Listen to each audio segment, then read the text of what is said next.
Assalamualaikum warahmatullahi wabarakatuh, sahabat pelita hasanah. Kisah Nabi Muhammad SAW menerima wahyu pertama. Waraqah bin Naufal berkata, "Seandainya aku masih hidup ketika nanti kau diusir, pasti aku akan membelamu sesuai kemampuanku." Hadis riwayat Bukhari dan Muslim. Sobat pelita, Aisyah radhiyallahu anha, istri Nabi Muhammad SAW, suatu hari pernah bercerita, awal mula wahyu yang diturunkan kepada Nabi Muhammad berupa mimpi. Suatu hari Nabi Muhammad melihat dalam mimpinya terangnya seperti cahaya pagi. Setelah itu beliau senang menyepi dan berkhalwat. Nabi Muhammad SAW menyepi di Gua Hiro untuk beribadah selama beberapa malam sebelum beliau kembali kepada keluarganya. Nabi Muhammad biasa membawa perbekalan makanan untuk berkhalwat. Setelah itu beliau pulang menemui istrinya Khadijah radhiyallahu anha untuk mengambil perbekalan lagi.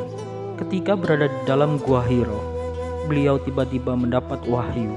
Nabi Muhammad didatangi malaikat Jibril sambil berkata, "Bacalah."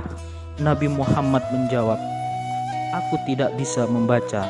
Lalu malaikat itu memeluknya keras-keras sehingga napasnya terasa sesak. Kemudian Jibril melepaskan, lalu berkata lagi, "Bacalah." Nabi Muhammad SAW menjawab, "Aku tidak bisa membaca." Malaikat Jibril memeluknya lagi dengan keras sehingga napasnya terasa sesak. Lalu dia melepaskannya. Kemudian membaca, "Bacalah dengan nama Tuhanmu yang menciptakan. Dia yang menciptakan manusia dari segumpal darah. Bacalah, Tuhanmu lah yang maha pemurah, yang mengajarkan dengan pena. Dia mengajarkan manusia apa yang ia tidak ketahui." Surah Al-Alaq ayat 1-5. Lalu Nabi Muhammad SAW pulang membawa wahyu dengan penuh ketakutan. Beliau menemui istrinya Khadijah binti Khuwailid. "Selimutilah aku, selimutilah aku," pinta Nabi. Khadijah radhiyallahu anha pun menyelimuti beliau sehingga rasa takut beliau hilang.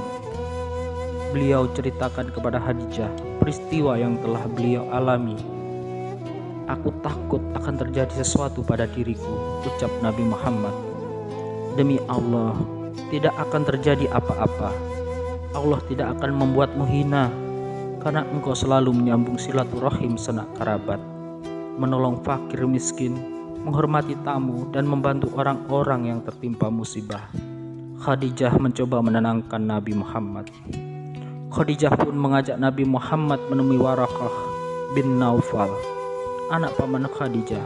Waraqah beragama Nasrani pada masa jahiliyah dan banyak menulis kitab Injil dalam bahasa Ibrani. Ia sudah tua dan buta. Khadijah berkata kepadanya, "Wahai anak pamanku, dengarlah kata sepupu Muhammad ini." Waraqah pun bertanya kepada Nabi Muhammad, "Wahai anak pamanku, apa yang sudah engkau alami?" Lalu Nabi Muhammad pun menceritakan apa yang telah beliau alami. Waraqah berkata, "Dia itu Jibril An-Namus yang juga telah diutus Allah kepada Nabi Musa. Betapa aku masih muda dan masih hidup ketika nanti kaummu mengusirmu." "Apakah mereka akan mengusirku?" tanya Nabi Muhammad. "Ya, tidak ada lelaki yang menyampaikan wahyu seperti yang kau bawa ini, melainkan akan dimusuhi. Seandainya aku masih hidup ketika nanti kau diusir, pasti aku akan membelamu dengan segenap kemampuanku," jawab Waraqah. Tidak lama kemudian Waraqah pun wafat dan wahyu pun tidak turun lagi dalam beberapa waktu.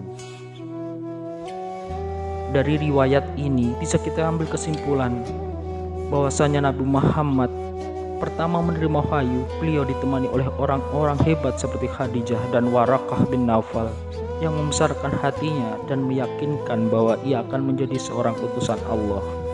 Alangkah indahnya hidup ini jika kita mempunyai sahabat yang selalu menghibur saat kita sedang bersedih. Sahabat pelita hasanah, semoga riwayat Rasulullah Muhammad SAW ini bermanfaat buat kita semua. Wassalamualaikum warahmatullahi wabarakatuh.